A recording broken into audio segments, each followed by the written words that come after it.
We need to begin with an inconvenient truth. Political leadership in Britain is defined less by action than by inertia. And in this grand theatre of division and indecision, Keir Starmer and Kemi Badenoch have taken centre stage, each seeming convinced that their best strategy is to wait for their opponent to make a mistake. There's a fellow from Gstaad on TikTok who's been championing a wonderful French phrase, "à la poubelle." Just throw it away, get rid of it. And there's a point where you want to say that to Starmer and Badenoch, but there's nothing to replace them, or is there? This is the problem. You look around to see who on earth could replace these two, and there is somebody who's making a lot of noise in the corner. But would he make a prime minister? No.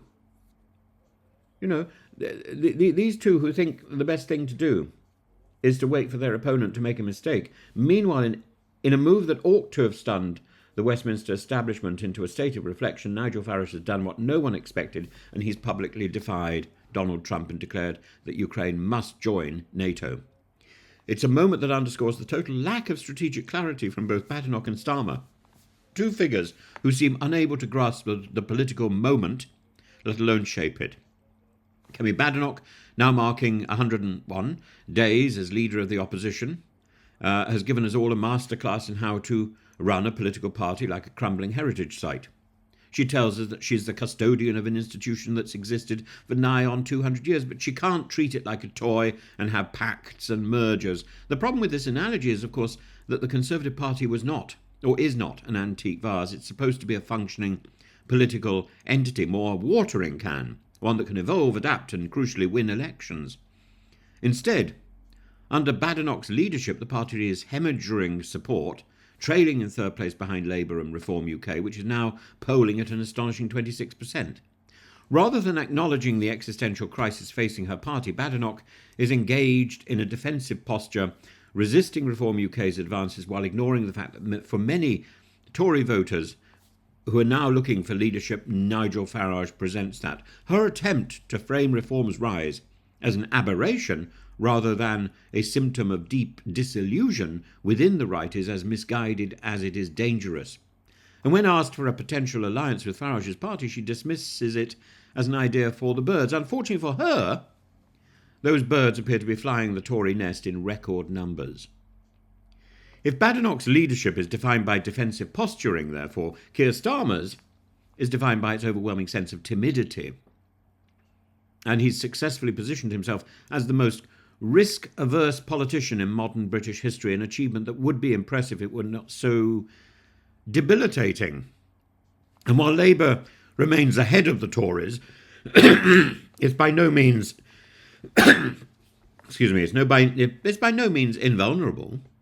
The rise of Reform UK, alongside growing discontent over issues such as migration, taxation, national security, presents Starmer with a real and present challenge. Yet his response to these threats is to do nothing. Nothing. Starmer's actually it's Starmer who's probably saying "à la poubelle, à la poubelle." Starmer's Labour operates on the assumption that if it remains bland enough, it will simply drift from this bit of power it's gained into more power. It will continue for the next 8 years, the next 10 years. Rubbish. It'll be out after one term if it even makes that far. His entire strategy rests on not being conservative. But there is no Conservative Party anymore. Kemi Badenoch has successfully killed it off. So if there's no Conservative Party, and if the Labour Party resists on not being the opposition, the Labour Party is equally non-existent. What does the party stand for? You don't know. Nobody knows. And the absurdity is that it's now implementing policy that was set up by Suella Braverman on immigration. It's no good being frustratingly vague, preferring to wait and see which way the political wind will blow, rather than shaping the direction of that wind. And that, that brings me to flatulence and Nigel Farage. For years, he's been the great disruptor of British politics, the wind maker, dismissed by the establishment as a troublemaker.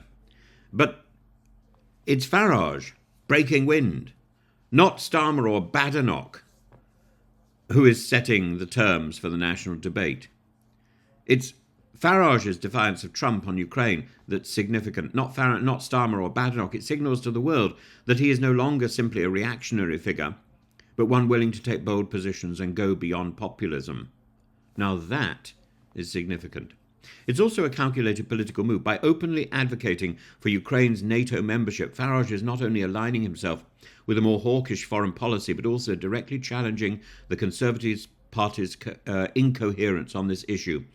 While Badenoch dithers and Starmer equivocates, Farage has seized the mantle of decisive leadership. The broader issue here is the fractured state of Britain's right-wing politics.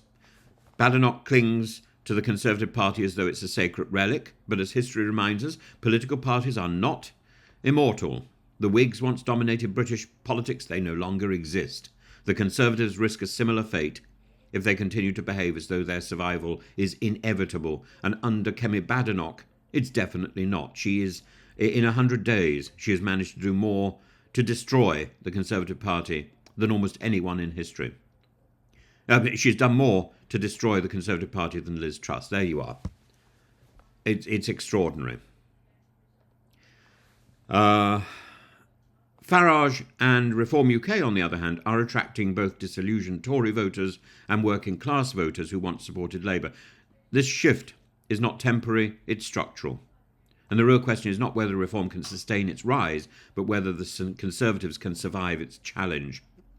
And while Labour depends on the Conservatives for its identity, whether Labour can survive. Starmer's reluctance to engage with the changing political landscape may yet cost him. He assumes that the country will vote Labour simply because it's tired of the Tories, yet the electorate is not as predictable as he seems to believe. If Reform continues to gain traction, particularly in the red wall areas, if the media continues to present Reform as the only viable alternative to Labour and the Conservatives, and completely ignores the growing ranks of the Lib Dems, maybe the electorate will believe them. Labour's support could be eroded in ways that Starmer has not anticipated. In a saner political world, both the leader of the opposition and the leader of the government would be setting the national agenda. Instead, we have Badenoch desperately trying to preserve a crumbling institution, and Starmer doing his best impersonation of a man who has no options on anything of substance. Into this void steps Nigel Farage, a politician who, love him or loathe him, understands political momentum. And the rise of Reform UK is not only an anomaly, it's a warning. And if Badenoch and Starmer don't wake up to the realities of modern British politics, they will soon find themselves both remembered, not as leaders, but as the midwives of a political realignment that left them behind. Farage, meanwhile, will be the one writing the next chapter, and unlike them, he knows how to hold a pen.